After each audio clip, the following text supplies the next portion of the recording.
नमो अखण्डमण्डलाकारं व्याप्तं येन चराचरं तत्पदं दर्शितं येन तस्मै श्रीगुरवे नमः। गुरुर्ब्रह्मा गुरुर्विष्णु गुरुर्देवो महेश्वर गुरुर्साक्षात् परब्रह्म तस्मै श्रीगुरवे नमः। ध्यानमूलं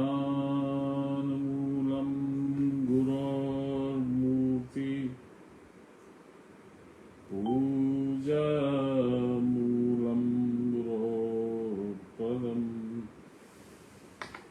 मन्त्रमूलं गुरोर्वाक्यं मोक्षमूलं गुरोर्कृपाम् ब्रह्मानन्दं परम सुखदं केवलं ज्ञानमूर्तिं द्वन्द्वातीतं गगनसदृशं तत्त्वमस्यादिलक्ष्यम् एकं नित्यं विमलमचलं सर्वदा साक्षिभूतं भावातीतं त्रिगुणरहितं सद्गुरुं तं नमामि सद्गुरुं तं स्मरामि सद्गुरुं तं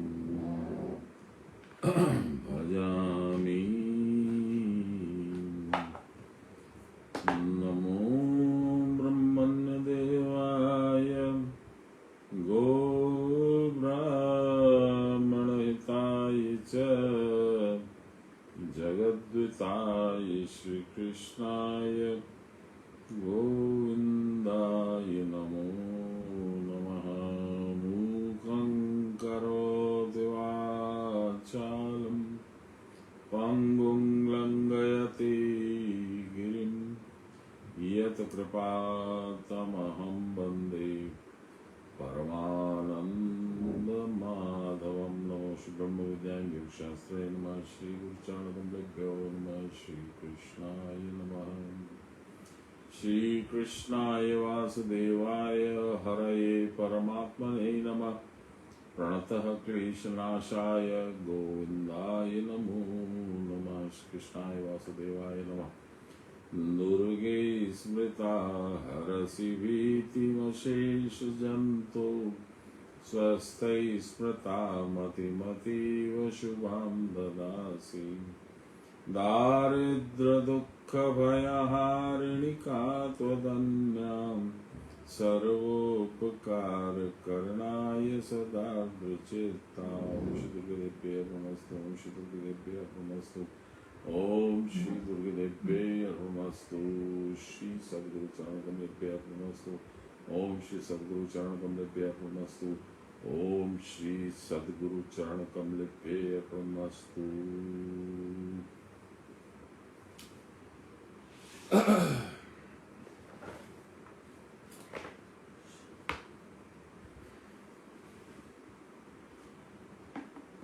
चतुर्थ अध्याय 22वां श्लोक। हम लोग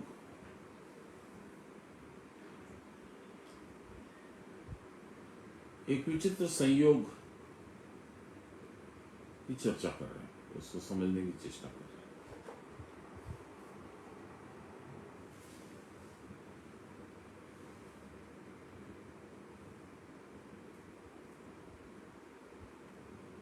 देखिए, भक्ति, कर्म और ज्ञान, इन तीनों का आपस में पारस्परिक संबंध कितना जबरदस्त है, ये गीता में भी है, रामायण में भी है। पहले हम लोग रामायण की बात करते हैं, रामायण का प्रसंग छोटा है। शबरी मैया ने भगवान, मैं कई बार चर्चा कर चुका हूँ, इसलिए बार बार करने से सिर्फ रिपीटिशन होता है, दिमाग में वो रहता है, बस इतना ही है, तो उतना भी ठीक है। शबरी मैया से भगवान जब मुलाकात किए और उनका आतिथ्य स्वीकार किया, झूठे बैर, पर भगवान को झूठे सच्चे बैर या और कुछ फल या मिठाई इसकी आशा नहीं थी। तो गए थे भक्त पे कृपा करने, जो भक्त 40-50 साल से उनका इंतजार कर रहा था। यानी भक्ति का पुरस्कार देने गए थे। ध्यान दीजिएगा। और शबरी मैया ने भी भगवान से वही पूछा कि प्रभु, उन्होंने पूछा, भगवान ने पूछा कि मैया तुमको कुछ चाहिए तो बताओ। तो उन्होंने कहा, प्रभु मैं भक्ति के संबंध में जानना चाहता हूं। तो भगवान राम ने उनको नवदा भक्ति का उपदेश दिया। 9 तरह की भक्ति या 9 तरीकों से भक्ति, जैसा भी आप ये क्या है। तो इसमें देखिए, तीसरे और चौथे टाइप की भक्ति के अंदर में कर्म का ध्यान, कर्म का इनपुट आता है और उस कर्म के द्वारा ज्ञान का प्रकाश होने की कथा होती है, और यह है भक्ति।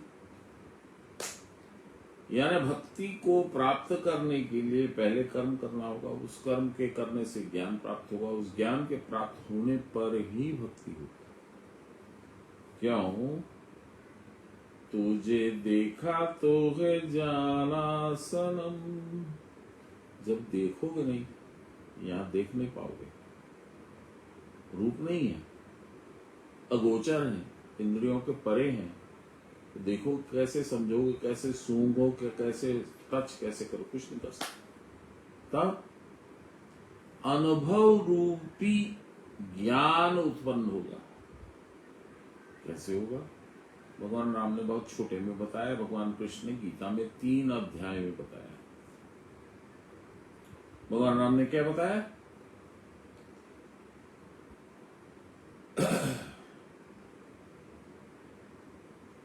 गुरुपद पंकज सेवा, कर्म आ गया, सेवा, गुरुपद पंकज, गुरुपद माने गुरु के चरण, पंकज माने lotus, the service to the lotus feet of the गुरु।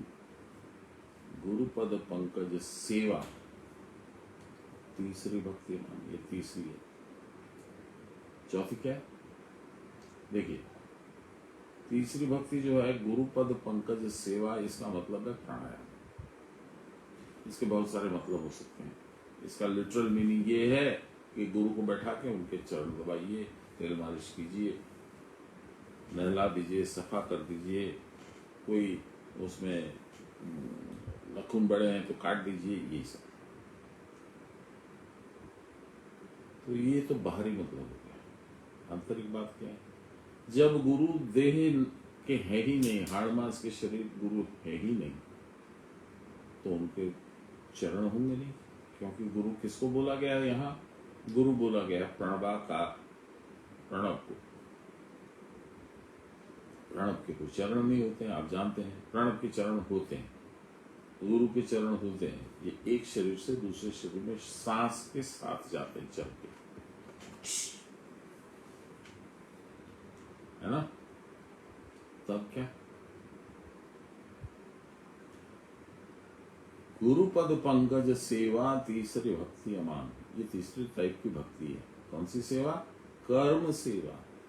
सेवा करना है। कौन सा सेवा करना है? उनके चरणों की। चरण कौन से हैं? सांस रूप चरण है। उनकी सेवा कैसे होगी? प्राणायाम के द्वारा, है ना? अद्भुत। तब क्या होगा? तब गुरु आपको मंत्र दान करेंगे, दीक्षित करेंगे। और उस मंत्र से क्या करना है हमको? मंत्र जाप कर दृढ़ विश्वासा।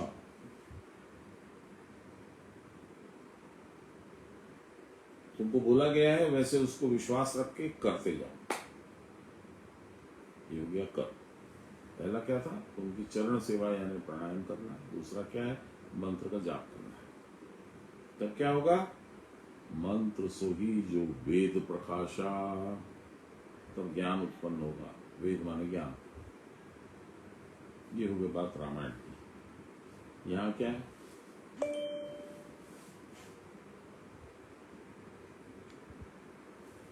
भगवान कहते हैं पहले कर्म करो। इसलिए हम लोगों ने तीसरे अध्याय में, ये देखिए तीसरे अध्याय में हम लोगों ने कर्म का निरूपण किया। क्या होते हैं कर्म, कैसे होते हैं कर्म, कैसे करना है कर्म, कर्म अकर्म विकर्म, इसकी व्याख्या सुना हम लोगों। कर्म के तुरंत बाद हो गया ज्ञान योग। कर्म नहीं करो तो ज्ञान नहीं होगा, क्योंकि गुरु की कृपा तभी मिलेगी जब कर्म करो। तो हम लोग कर्म योग में आ गए। ठीक है।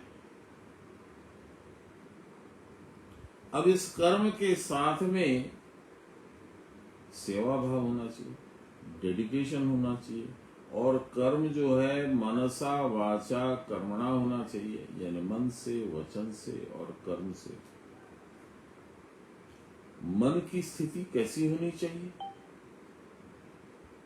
ये सारी बातें भगवान हम लोगों को ज्ञान योग में बता रहे हैं।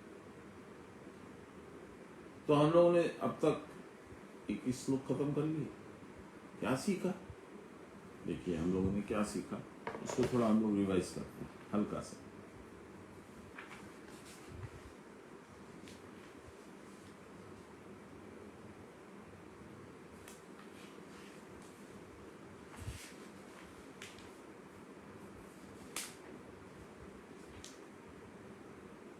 मैं बहुत पीछे नहीं जाता हूँ, 13वें श्लोक पे आ जाता हूँ। 13वें श्लोक में चतुर्वर्ण की बात उन्होंने करी। 4 वर्ण, शूद्र, वैश्य, क्षत्रिय और ब्राह्मण।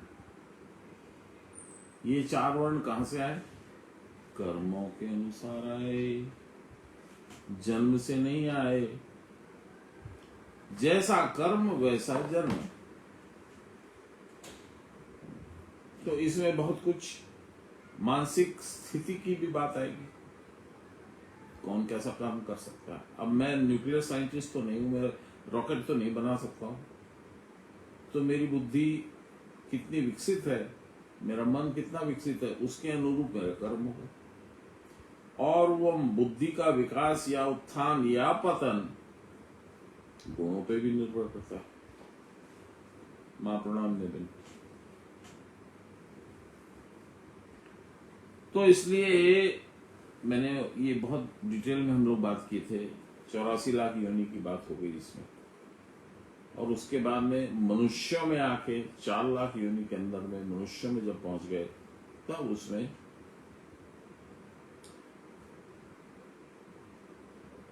शूद्र, वैश्य, क्षत्रिय और ब्राह्मण हुआ। और ये भी हम लोगों ने देखा कि ब्राह्मण भी 4 प्रकार के होते हैं, क्षत्रिय भी 4 प्रकार के होते हैं,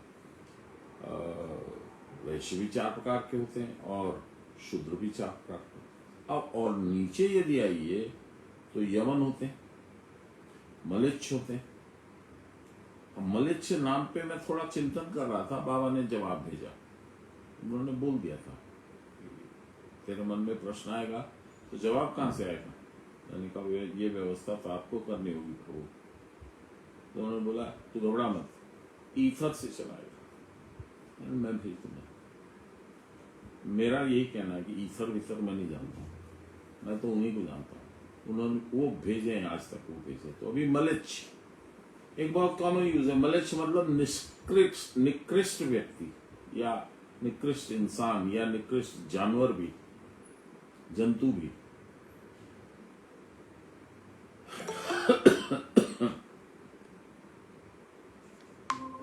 तो मलेच्छ शब्द को हम लोग थोड़ा संधि विच्छेद करके जाने। मल जोड़ इच्छ, इच्छ माने इच्छा जिसकी है, काहे की इच्छा? मल प्राप्त करने की। मल हम लोग जानते हैं, परिभाषित किया गया है, मल मतलब संसार आसक्ति। निर्मल मतलब जिसको संसार आसक्ति समाप्त हो गई, वैराग्य आ गया। तो मलेच्छ कौन हुआ? जो सब समय संसार से कुछ पाने की इच्छा में रहता है, संसार को देखने की इच्छा में रहता है, संसार का भोग करने में इच्छा में रहता है, उसको भगवान से कोई लेना देना है, वही मलेच्छ। यह स्थिति गंभीरतर होती जब है, तो हम लोग और नीचे उतरते जाते हैं, पशुतुल्य हो जाता है मनुष्य। इसलिए पाशुपात अस्त्र मैंने पोस्ट किया था। अब उस टॉपिक पे भी आ जाता हूं, तुरंत ये भी बता दूं, पाशुपात अस्त्र क्या है। हुआ ये था कि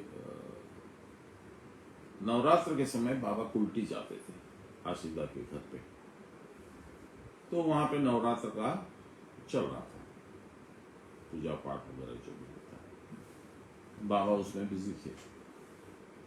तो बंबई से मेरी एक चचेरी भाभी हैं, उनका फोन आया, जरूरी है बाबा से बात करेगी। बाबा बोले अभी नहीं, बाद में करूंगा, उसको बोल दो बाद में करेंगे। फिर 1 घंटे में वापस फोन आया, बहुत जरूरी है, बाबा को बोलिए ना प्लीज 5 मिनट बाद। तो बाबा पूजा छोड़ के गए। बोले क्या जरूरी है, क्या हो गया? बोले बाबा मेरी बहू को बच्चा होने वाला है, और डॉक्टर ने कहा है सिजेरियन से करूंगा। आप जरा पंजी देख के बता देते कौन सा समय सही रहेगा, जैसे देवतुल्य बच्चा हो। इतना गुस्सा हो गए बाबा, इसके लिए तुमने मेरी पूजा में व्यवधान डाला? बाप रे बाप। हम लोग, मैं बच्चों को लेकर के पूरी टोली को लेके गया, और वहां बाबा एकदम गुस्से में थे। तो उस दिन इंडिया पाकिस्तान मैच चल रहा था, मुझे साल तो याद नहीं है, 98 होगा। तो बच्चों को तो मैंने कहा तुम लोग तो जाओ नीचे बैठो। अब बाबा के लिए भोग आया हुआ है, रखा हुआ है, लेकिन नहीं कर रहे।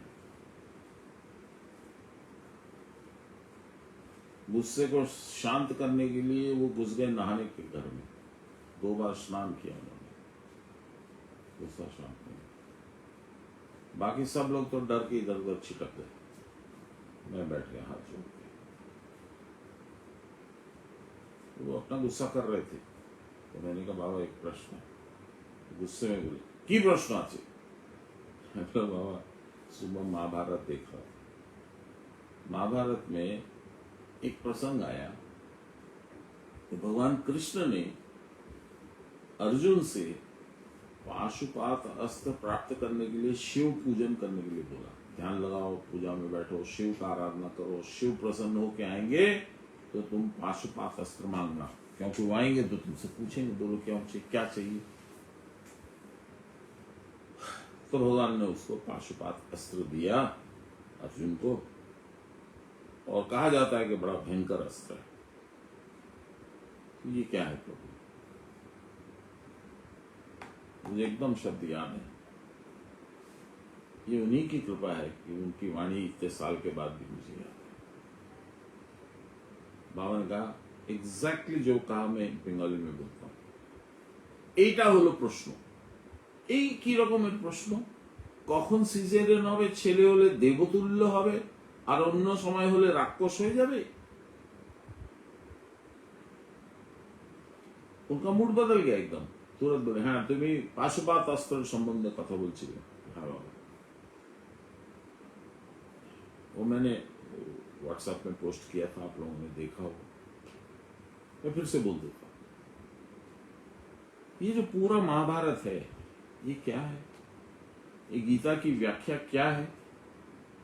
मनुष्य अपने पशु तुल्य व्यवहार को रोक करके पशु योनि में पुनः पात नहीं हो जाए, नहीं गिर जाए, ऐसी व्यवस्था करके भगवान के पास जा सके, ऐसी व्यवस्था करके युद्ध करता है। यदि आप संसार वपन करने लगिएगा, संसार चाहने लगिएगा, संसार में रहकर संसार पर राज करना चाहिएगा, भोग करिएगा, भगवान की नहीं सोचिएगा, तो पशु निकल। इसके उदाहरण आपके सामने हैं। बाबा का वो रानी खेत वाला कुत्ता, सान्याल बाबा का वो सांप, और भागवत का वो जड़ भरत। आप लोगों ने देखा, सुना है, सब समझे। ये पशु में पतन हो जाना, पशु योनि में पतन हो जाना। क्यों? क्योंकि उस कुत्ते का व्यवहार आप लोगों को बता चुका हूं। सान्याल महाशय के जो शिष्य थे, जो सांप बन गए, उनका भी व्यवहार आपको बता चुका हूं। पशु तुल्य था, हाय पैसा, हाय पैसा, हाय पैसा, हाय खाना, हाय खाना। तो ये अस्त्र ऐसा है, शिव जी का पाशुपात अस्त्र, कि जिसके चलाने से भयंकर रूप से सारी इंद्रियां शिथिल हो जाएं,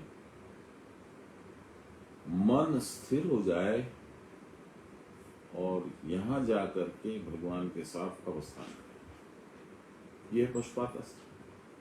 और शिव जी के पशुपात अस्त्र का रूप क्या है, ये तो कहीं वर्णन नहीं है, मैं अपने अंदाज से मैंने उसमें फोटो बनाई है। उसमें त्रिशूल, शिव जी त्रिशूल दे रहे हैं अर्जुन को। त्रिशूल से पाशुपात अस्त्र नहीं होगा, मोक्ष होगा। कैसे?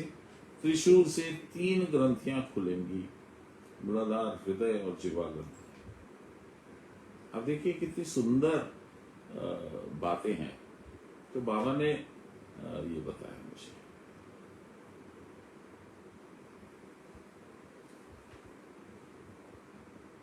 तो गुरु क्या करते हैं? गुरु चूंकि कल्याणकामी है, वो उनका उद्देश्य अवतरण करने का, पृथ्वी पर आने का, मनुष्य योनि लेने का यही है कि आपका मेरा कल्याण कर सके। जो भी उनके संपर्क में आए, जैसे पारस पत्थर के संपर्क में लोहा भी आता है तो सोना बन जाता है। गुरु के संपर्क में जो मनुष्य आएगा, पशुतुल्य होगा तो भी देवता बन जाएगा। यही उनका उद्देश्य है। तो हम लोगों को ये रास्ता कैसे पकड़ना है? तो गुरु के आदेश के अनुसार। वो तो आए इसीलिए। He knows the manufacturing technique. जानवर को मनुष्य किस जादू से बनाना है, ये गुरु जानते हैं। तो वो बताते हैं तुमको, तो ऐसा कर, क्या कर, यही है, पहले कर्म, फिर ज्ञान, फिर मुक्ति।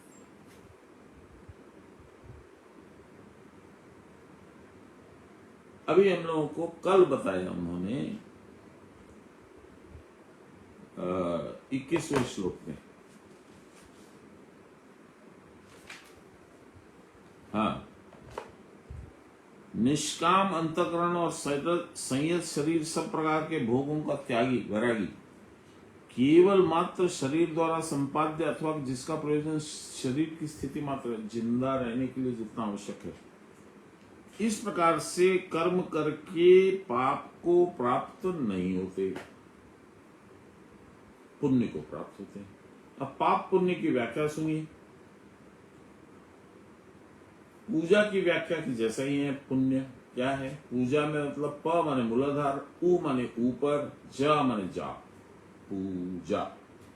इसी तरह से पुण्य, प माने मूलाधार, मूलाधार से अन्य,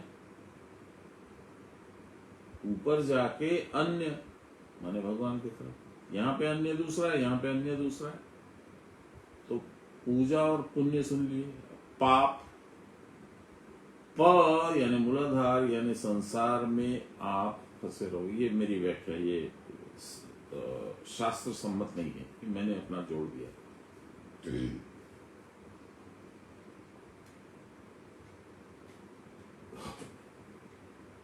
तो भगवान कहते हैं 21 में तो नहीं, 20 में होगा, किसी में होगा। हम लोगों ने कल पढ़ा था कि कभी कभी नहीं जान करके कुछ सकर्म, सत्कर्म, फलाकांक्षा रहित कर्म भी करने जाते हैं, वो अकर्म के जैसा हो जाता है। और कभी कभी अकर्म भी करते हैं, वो भी कर्म जैसा हो जाता है, सत्कर्म हो जाता है। कैसे? एक एग्जाम्पल बाबा ने दिया था, जैसे बलि। शास्त्रों में कहा गया है बलि देना है। अब शास्त्रों में ये नहीं कहा गया है कि भेड़े का देना है, कि भैंसे का देना है, कि किसका देना है। लेकिन शास्त्रों में कहा गया है। कवि राम प्रसाद की बात हुई थी, जिन्होंने बताया माँ जगत जननी की कोई पर भावना नहीं हो सकती है। इसलिए वह भेड़ा, जो बछड़ा, भैंस, जिस चीज की भी आप बलि देना चाहते हैं वो भी तो उन्हीं की संतान है। और मनुष्य रूप में कभी भी परिवर्तन हो सकता था। तो आप एक तरह से मर्डर कर रहे हैं। आपको अधिकार क्या है? नहीं, शास्त्रों में लिखा है।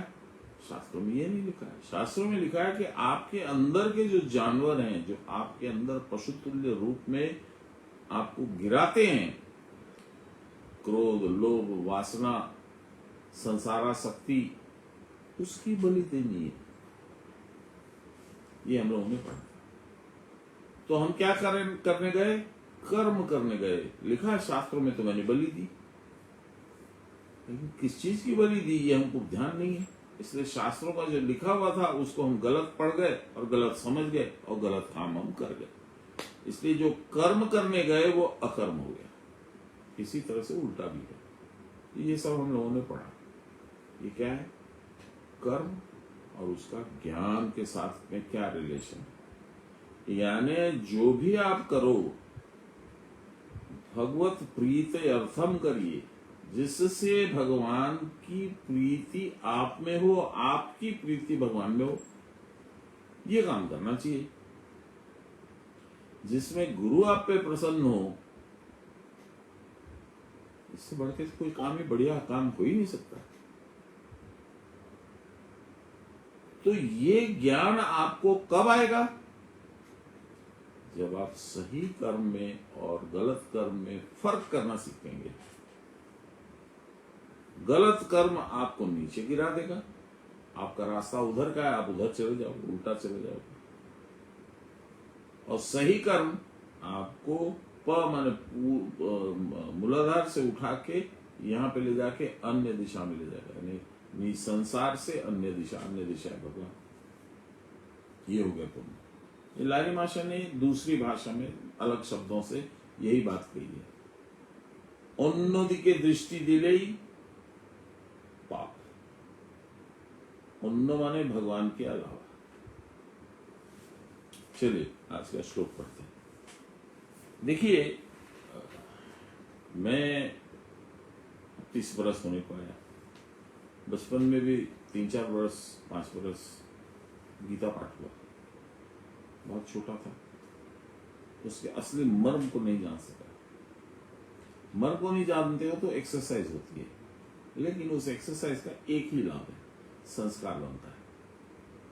उसमें प्रेम उपजता है, उसको करने की बार बार इच्छा होती है। तो वो संस्कार मेरी माँ की कृपा से शायद बन गया। इसलिए गीता पाठ करने का एक मन में उत्साह रहता था उस समय से। वो कुछ नहीं समझता था। तो बाबा है मेरी जिंदगी में। तुलसी ने गीता पाठ कर, हमारी प्रिय छोटी बहन है तुलसी, वो बंगाली में पढ़ती थी।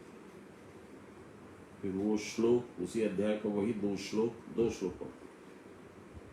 मेरे को बोलते जितेन को था, जितेन ए जे बाबा आए चल हिंदी ते पढ़। हिंदी में पाठ होता। ये नियम था बाबा का। क्यों था? था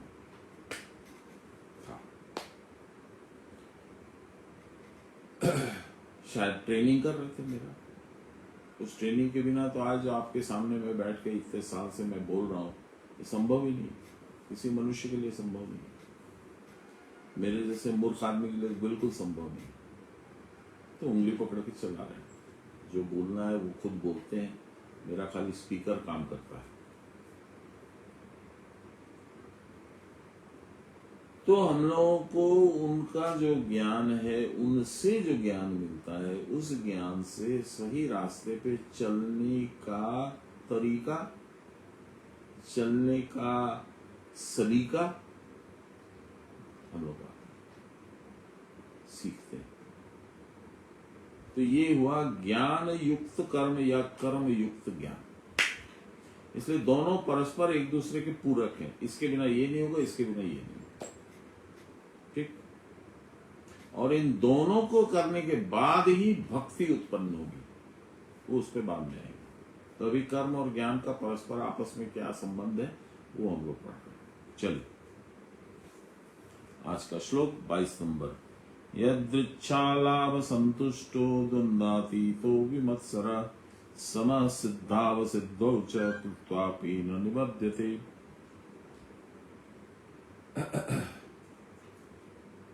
स्वतः उपस्थित वस्तु की प्राप्ति में जो संतुष्ट है,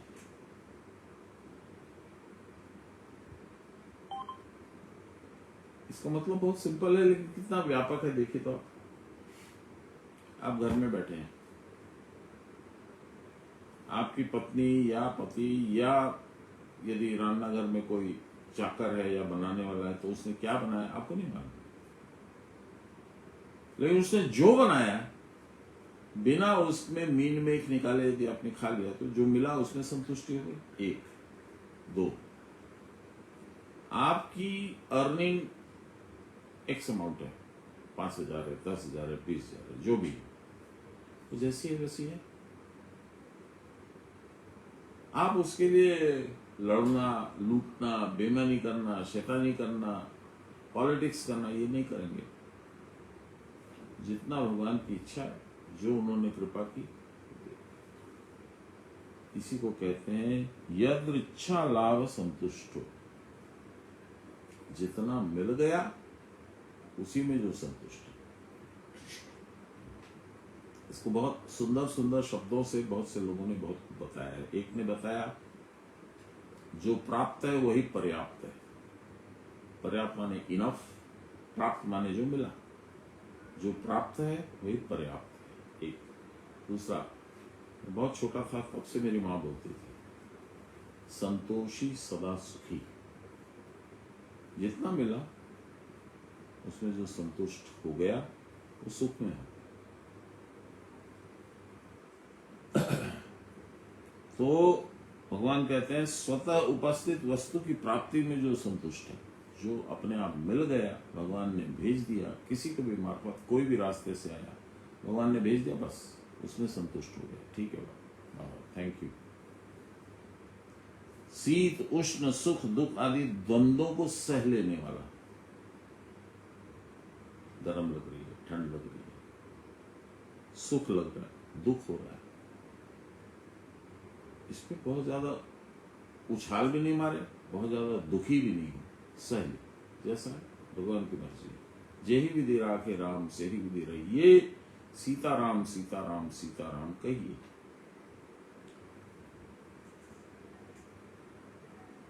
मत्सर रहित अर्थात निर्वैर,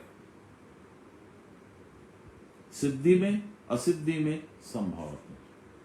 मैं एक काम से गया, वो हो गया तो मैं उछलने लगा, नहीं हुआ तो उबलने लगा, दोनों ही नहीं हुआ। नहीं हुआ कोई बात, फिर आऊंगा, हो गया अच्छी बात, थैंक यू। ऐसे व्यक्ति कर्म करके भी बंधन को प्राप्त नहीं होते। अब ये क्या बोल रहे हैं भगवान? ज्ञान युक्त कर्म। कर्म तो आप वो भी कर सकते हैं, वो भी कर सकते हैं, द्वंद्व में बहुत चिल्ला सकते हैं, मारामारी कर सकते हैं, उठापटक कर सकते हैं, ये भी कर्म है।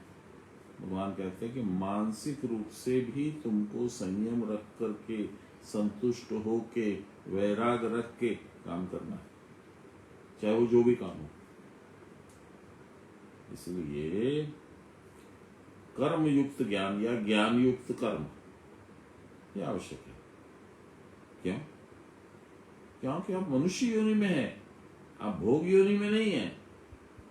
भोग योनि में उसकी जो वृत्ति रहती है वैसा काम करता है। बंदर फल खाता है, हरिण घास खाता है, बाघ मांस खाता है, ये उसकी वृत्ति है।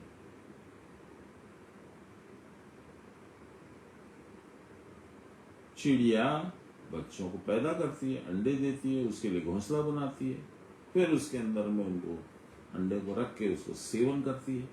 जब बच्चे हो जाते हैं तो उनको दाना ला ला के खिलाती है। जब बच्चे बड़े होते हैं तो उनको उड़ना सिखाती है। जब उड़ने की क्षमता आती है तो बच्चे उड़ जाते हैं, तो चिड़िया फिर अकेली हो जाती है। ये स्वाभाविक है।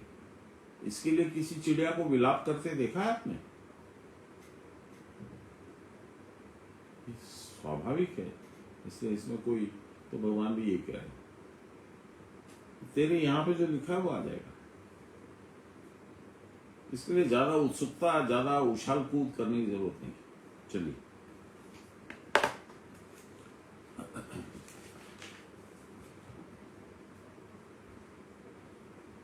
लारी माशा, जो दूसरों की इच्छा हुई उसके द्वारा जो कुछ भी लाभ हुआ उसी में संतुष्ट, कोई संशय नहीं, अहंकार नहीं, सिद्धि और असिद्धि दोनों में समान, इस प्रकार जो कर्म करता है वह किसी से आबद्ध नहीं होता, फंसता नहीं। सारे कर्म करके भी, तो कर्मों का बहुत स्ट्रांग नियम है, क्योंकि कर्म ही है जो आपको जन्म जन्मांतर बांध के रख सकते हैं। 84 लाख योनि क्रॉस करके आप मनुष्य योनि में आए हैं।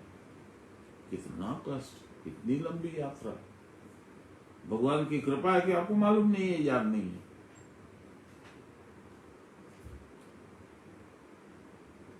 यदि आप उसको याद करने बैठे तो पता नहीं कितनी आह निकलेगी अंदर से। ऐसा था, ओहो, उसने मुझे उस जीवन में ऐसे मारा था, देखता हूं उसका कोई ना कोई होगा तो मैं उसको। निरर्थक है, जो आपके तकदीर में था वो हुआ।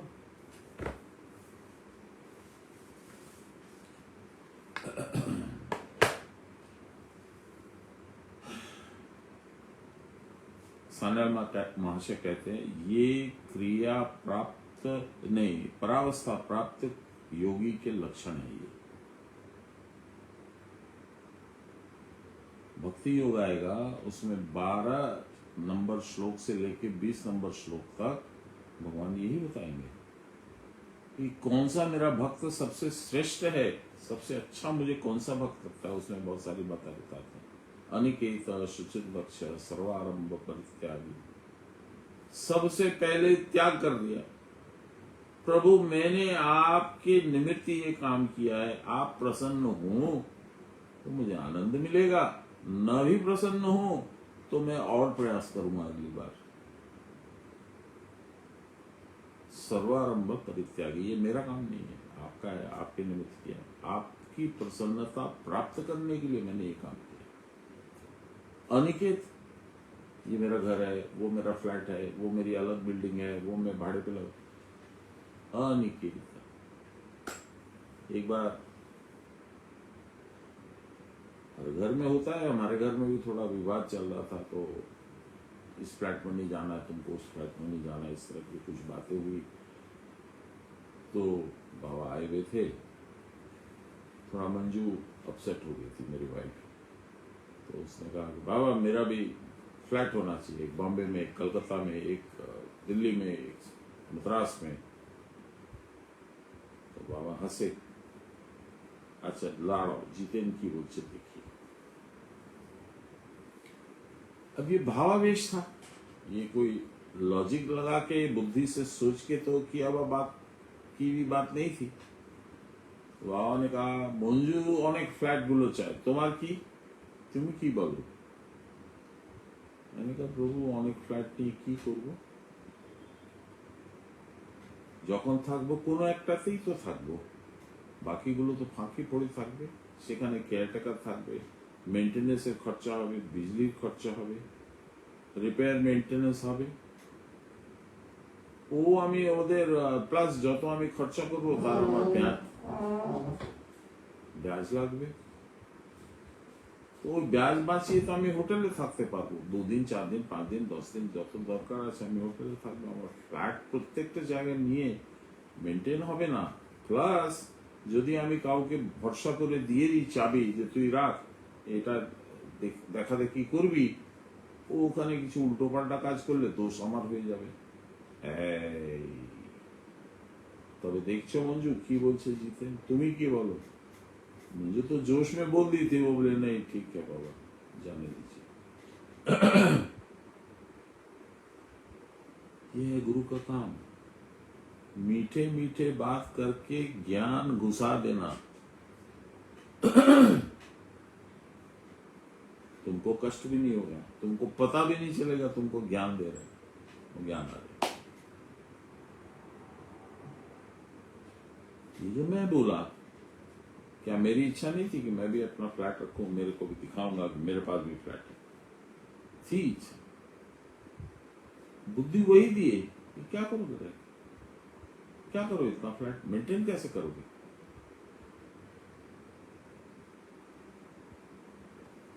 चलिए, जो योग समाधि में मग्न है उनको किसी प्रकार की बाहरी चेष्टा नहीं होती। समाधि से उठे हुए योगी को लेकिन बाहरी चेष्टा होने लगती है। उस समय तो उसका मन बाहरी विषयों में लिप्त होगा ही। इसी से पहले कहते हैं कि उपयुक्त अवस्था को प्राप्त योगी अपने निजी प्रयोजन के लिए कभी भी व्याकुल नहीं होता। इसका भी एक एग्जांपल देता हूं, एक बहुत सुंदर उदाहरण है। संस्कार से कितना फर्क पड़ता है देखिए। एक राजा था, उसको कोई संतान नहीं थी, तो काफी लंबी उम्र जब उसकी हो गई, 55-60 उम्र की उसकी, जब वर्ष की उसकी उम्र हुई तो उसको एक बच्चा हुआ।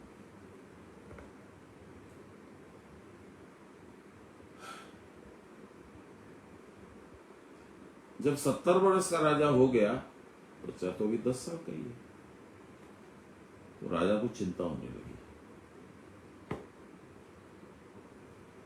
यदि मैं चला गया तो ये तो इतना अबोध है, इससे तो राजपाट चलेगा नहीं, तो मेरे परिवार का क्या होगा? दूसरे दुश्मन देश आके मेरे देश पे कब्जा जमा लेंगे, इसको जेल में डाल देंगे, ये सब विचार।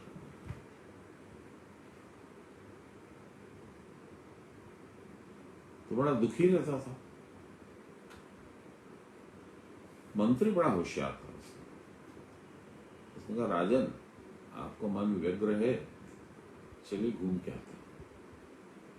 बोले मंत्री जी कहाँ जाइएगा? मुझे तो ऐसे में कहीं मन नहीं लगेगा। बोले नहीं, आपको मन लगेगा। एक नगर के बाहर में, राजधानी के बाहर में एक संत आके बैठा हुआ है, कुछ 2-3 महीनों से लोग उसकी बड़ी बड़ाई कर रहे हैं, बहुत पहुंचा हुआ संत है, चलिए वहीं चलते। तो राजा गया, तो राजा के साथ उसके बॉडीगार्ड और आदमी भी गए, और राजा खाली हाथ जाएगा नहीं, राजा कुछ अन्न, राशन, मिठाई, पकवान, कपड़े लत्ते सब ले गया। तो वो राजा जैसे अंदर गया, प्रणाम किया, तो सारा सामान आ गया। राजा ने कहा रख दो। तो संत ने पूछा ये क्या महाराज? बोले ये आपके लिए लाया। संत ने ऐसे ऊपर हाथ किया, वाह रे ऊपर वाले, तेरा पारावार नहीं है। राजा बोले क्या हुआ महाराज? बोले सुबह से सोच रहा था आज रात का भोजन कहां से आएगा, और देखिए आ गया, आपके मार्फत उन्होंने भेज दिया। आप नहीं आते तो मैं भूखा सोता, और भेजा ही नहीं, अगले कुछ दिनों के लिए इंतजाम कर दिया, कई महीनों के लिए।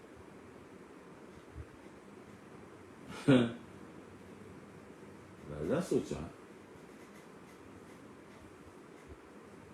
कि मैं सोच रहा था राजा हो करके कि क्या होगा, मैंने जितना धन इकट्ठा किया राजकोष में, वो 7 पुश्त तक खाने के लिए पर्याप्त है।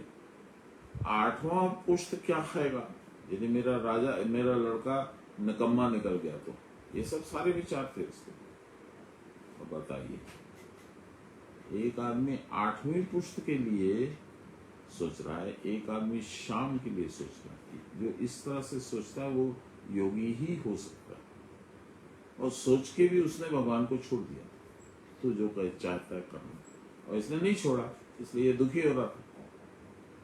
तो इस कहानी का तात्पर्य यही है कि आप अनावश्यक चिंतन न करें, अपना जो कर्म है वो करते चलें।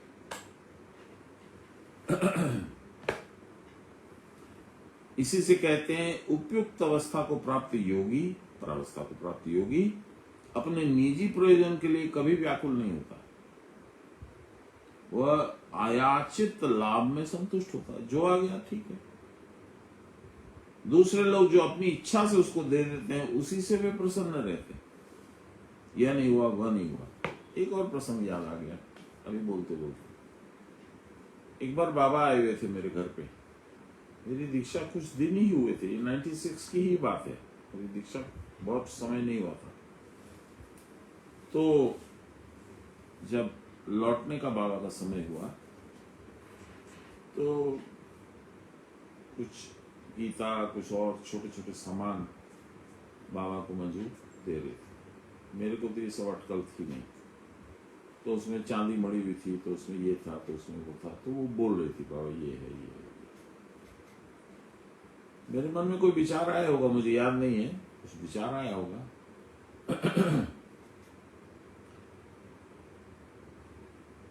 बाबा ने मेरे तरफ देख के मुस्काया। देखो जीते, আমি আসছি তোমার ঘরটা খালি করে নিয়ে চলে যাচ্ছি।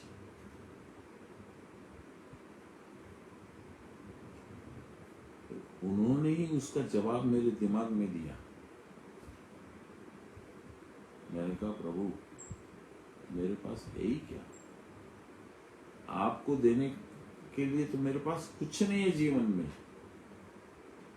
आप तो आते हैं तो मेरा घर भर देते हैं, ले जाने का सवाल कहाँ है। जय गुरु, बात को खत्म कर दिया। उन्होंने समझ गया कि ये इसको है, खुद ही बोले बुद्धि। फिर एक बार योग पीठ में हम लोग संवेद कर रहे थे, काफी लोग थे, 14, 15, 16 लोग थे। जब मैं सबसे पहले प्रणाम करता था बाबा को, लेकिन इस बार सबसे लास्ट में प्रणाम किया। तो जब मैंने प्रणाम किया तो मैंने कहा बाबा एक विशेष इच्छा है, यदि आप राजी हुई तो बोलो। मैंने कहा प्रभु मेरे पास अपने पास व्यक्तिगत रूप से तो कुछ है नहीं, जो कुछ है आपका ही दिया हुआ। मेरे व्यक्तिगत रूप में 2 चीजें हैं जो मैंने अपनी कमाई है, अपने कर्म से, कई जन्मों के कर्म से कमाई है। 2 क्या? एक मेरा क्रोध, दूसरा मेरा अहंकार। ये दोनों आपके चरणों में मैं रखता हूं, आप उसको ग्रहण कर लीजिए, मेरे से वो भार हटाइए। कौन बोला? मैं बोला? नहीं, बुद्धि रूप में आके मुझसे बाबा ने कहलवाया। तो बोले ना, ক্রোধটা আস্তে আস্তে চলে যাবে। একটু তো ক্রোধ দরকার, নাহলে শাসন হবে কি করে? তোমার এত বড় ব্যাপার আছে, বিজনেস আছে, অফিস আছে, একটু তো ক্রোধ দরকার। লাল চোখ তো দেখাতে হয়। प्रभु अहंकार। तो उन्होंने कहा अहंकार হলেই তুই বুঝতে পারবি যে আমার अहंकार হচ্ছে। अटके दिखी, मेरे से नहीं अटकेगा, वो भी आपको करना होगा। হয়ে যাবে, अहंकार আসবে না। अभी देखिए कुछ अच्छी चीज लिख देता हूँ तो मैसेज आता है बहुत अच्छा है, बहुत अच्छा है। गीता पाठ किसी दिन अच्छा हो जाता है तो लोगों का आ जाता है बहुत अच्छा है, बहुत अच्छा है। तो ये तो अहंकार के नीचे अग्नि लगा के उसको उठा देना, भपका देना। तो मैं जानता हूँ कि ये मेरी क्षमता नहीं है, मेरे गुरु की कृपा है, जिसकी वजह से थोड़ा भी जो कुछ भी बोल सकता हूँ, जो दिमाग में है, वो उन्हीं की कृपा है। और ये मैं आपको उतना नहीं बोल रहा हूं जितना खुद को बोल रहा हूं, क्योंकि मुझे तो खुद को संयम करना होगा। तो ये बोलते बोलते बोलते शायद दिमाग में सही चीज बैठ जाए। अब वो एक आई थी, उसका हस्बैंड तिवारी बाबा से दीक्षित है, और वो उनकी जो लेडी हैं उनकी दीक्षा बाद में हुई बाबा से हुई थी। वो बोलती है ये ऐसा है, ये ऐसा है, कुछ कुछ बोलती है, मैं नहीं जाता हूँ डिटेल में। मैंने बोला दीदी আপনি এগুলো বলবেন না, আমার অহংকারের সৃষ্টি হবে, আমি অধপতন হয়ে যাবে, আপনি কাইন্डली আমায় বলবেন না। अच्छा तो लगता है, देखिए झूठ नहीं बोलूंगा, अच्छा तो लगता है, सुनता हूँ कि बहुत अच्छा बोलते हैं, अच्छा लगता है, लेकिन अच्छे लगने का नतीजा क्या होगा? नरक में गिरूंगा। जहां मन में सच में हो गया कि नहीं मैं ही बोलता हूं, बोलना बंद हो जाएगा, गुरु अपनी कृपा टांग लेंगे, रख देंगे, नहीं तेरे को अहंकार हो गया रख। अर्जुन का अहंकार तोड़ दिया भगवान ने। मैं क्या चीज हूं? मैं तो कुछ भी नहीं हूं, जो कुछ भी हूं उन्होंने बनाया, तो अहंकार नहीं हुआ। वही बात यहाँ पे गीता में भगवान हर समय बोलते हैं। क्या बोलते हैं देखिए, यह न होने से कष्ट होगा, उस वस्तु से सुख मिलेगा। इस प्रकार का अभिमान और अहंकार ऐसे लोगों को नहीं होता है। शीत उष्ण द्वंद्व उनको व्याकुल नहीं कर सकते हैं, क्योंकि वह जानते हैं कि ये सब मिथ्या है, अतः वह सब कुछ सहन कर लेते हैं। उनका मन सदा स्थिर रहता है, अतः उनमें सदा ही साम्य भाव रहता है, और लाभ अलाभ शीत उष्ण आदि उनको हर्ष विषाद उत्पन्न नहीं करते। इस प्रकार के योगी जो कुछ सामान्य कर्म जीवन की एक यात्रा के लिए करते हैं, उससे कोई विशेष संस्कार उत्पन्न नहीं होता, इसलिए वह बंधते भी नहीं है, फंसते भी नहीं है, कर्म बंधन नहीं होता। और देखिए सबसे मजे की बात, मंदार में जो लहरी माशे का मंदिर है, वहाँ दो मंदिर है, आप लोगों को मालूम होगा। एक हम लोग जाते हैं तो बाईं तरफ में लहरी माशे का मंदिर है, गुरु मंदिर, और दाहिनी तरफ में शिव मंदिर। उसमें जो श्लोक लिखा है वो भी यही है। ये 15वें अध्याय का 5वां श्लोक है गीता का। हम लोग अभी 4थे अध्याय में, लेकिन देखिए मैंने कहा था कि बार बार उसी बात को रिपीट करते हैं भगवान। 700 श्लोक में भी कई बार रिपीट किया है, एक ही सब्जेक्ट, एक ही टॉपिक, एक ही शिक्षा, बार बार बोलते हैं कि आपके दिमाग में घुसे। क्या लिखा है इसमें?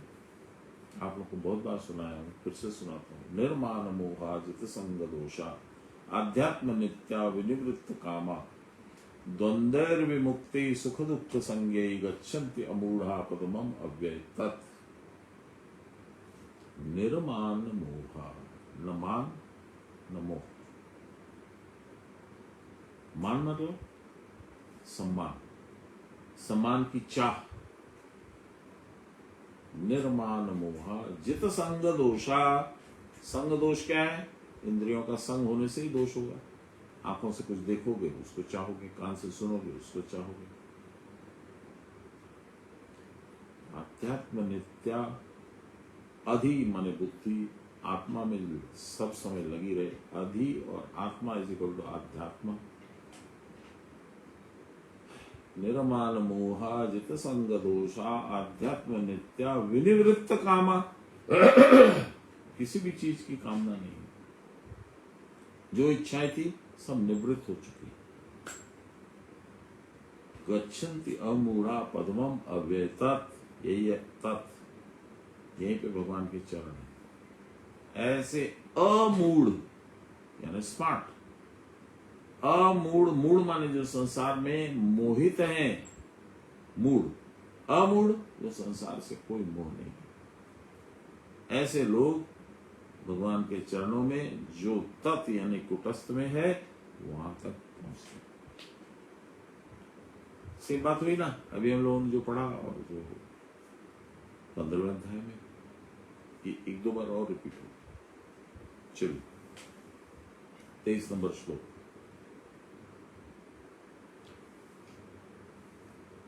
गत संगस्य मुक्तस्य ज्ञानाव्यस्थित चेतसः यज्ञायाचरतः कर्म समग्रम प्रविलीयते। आसक्ति रहित अथवा निष्काम, किसी चीज का मोह नहीं, ये चाहिए ही ऐसा विचार नहीं। धर्म अधर्म के बंधन से विमुक्त, ये करना धर्म का काम है, ये करना अधर्म हो जाएगा।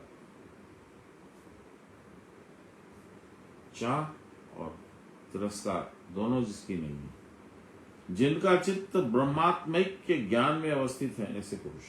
ब्रह्मात्मिक सिर्फ ब्रह्म है, वही एक है, बाकी कोई नहीं है। यज्ञ के लिए या ईश्वर के लिए आचरण करने वाले जिसके कर्म है, सब के सब प्रकृष्ट रूप से विनष्ट हो जाते हैं।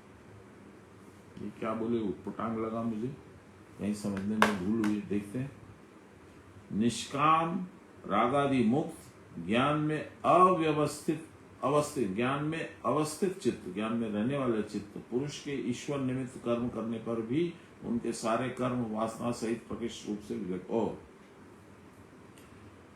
उनके कर्म वासना सहित प्रकृष्ट रूप से विलय को प्राप्त होता है, मतलब कर्म नष्ट होते हैं, वो नहीं, अकर्म भाव को प्राप्त हो जाते हैं। योगारूढ़ पक्ष में यक्ष रक्ष नार्थ अर्थात लोक संग्रहार्थ किए गए उनके कर्म भी अकर्मता को प्राप्त होते हैं। लहरी माशे क्या बोलते हैं? लहरी माशे तो एक लाइन, इच्छा रहित होकर आत्मा में रहकर सारे कर्मों में ब्रह्म को ही देखता है। योगी के कर्म किस प्रकार साधनाभ्यास के द्वारा अकर्मता को प्राप्त होते हैं। आप जो कर रहे हैं उससे जो अपने कर्म है वो अकर्म कैसे बनेगा। आत्मस्थित योगी को काम की अभिलाषा से रहित होते हैं, इसलिए उनको सारे कर्मों में ब्रह्म का ही बोध होता है। ब्रह्मण्याय कर्माणि संगम त्यक्त्वा करोति यः पापेन स लिम्पन्ते पद्मपत्रम इवाम्भसा। उनकी चित्त वृत्ति आत्मस्वरूप में विलीन रहती है, अतः वह ज्ञान स्वरूप में अवस्थान करते हैं और उनको कर्म कर्मफल दोनों ही बद्ध नहीं कर सकते। यज्ञ शब्द का अर्थ है विष्णु, विष धातु से प्रवेशनार्थ प्रयुक्त होती है। विष धातु प्रवेशनार्थ, हर चीज में अनुप्रविष्ट है विष्णु, यानी सर्वगत, हर जगह पहुंचने वाले, जो सर्वत्र या सब वस्तु में प्रविष्ट है, वही आत्मा है। उनके प्रीत्यर्थ जो कुछ किया जाता है वह है यज्ञ। आत्मा तो सदा ही आनंदमय है, फिर उसकी प्रसन्नता क्या है? उनकी प्रसन्नता क्या है? आत्मा तो सब समय ज्ञान योग, ज्ञान मूर्ति, आनंद मूर्ति, सच्चिदानंद धन, ऐसा बोलते हैं हम लोग। तो फिर उसकी प्रसन्नता अलग से क्या करेंगे? उनको गुदगुदी करेंगे क्या? जोक सुनाएंगे क्या? क्या मतलब है? आत्मा की प्रसन्नता सुनिए,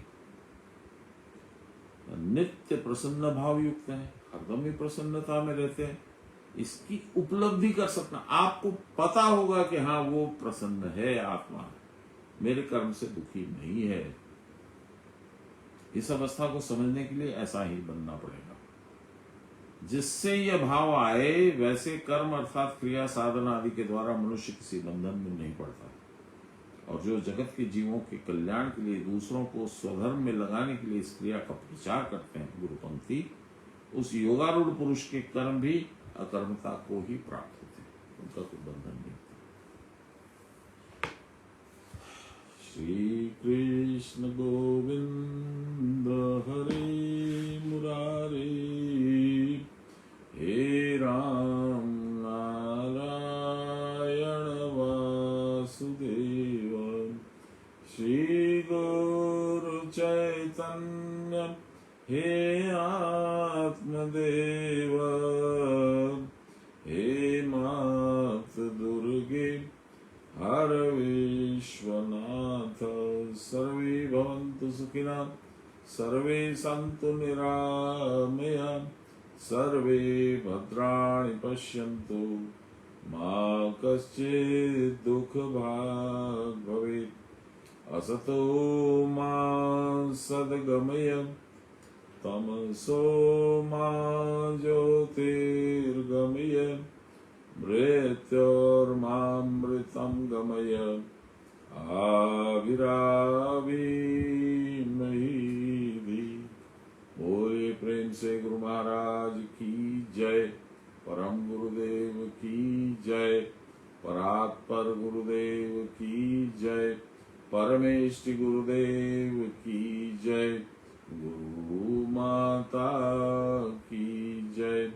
हर हर महादेव।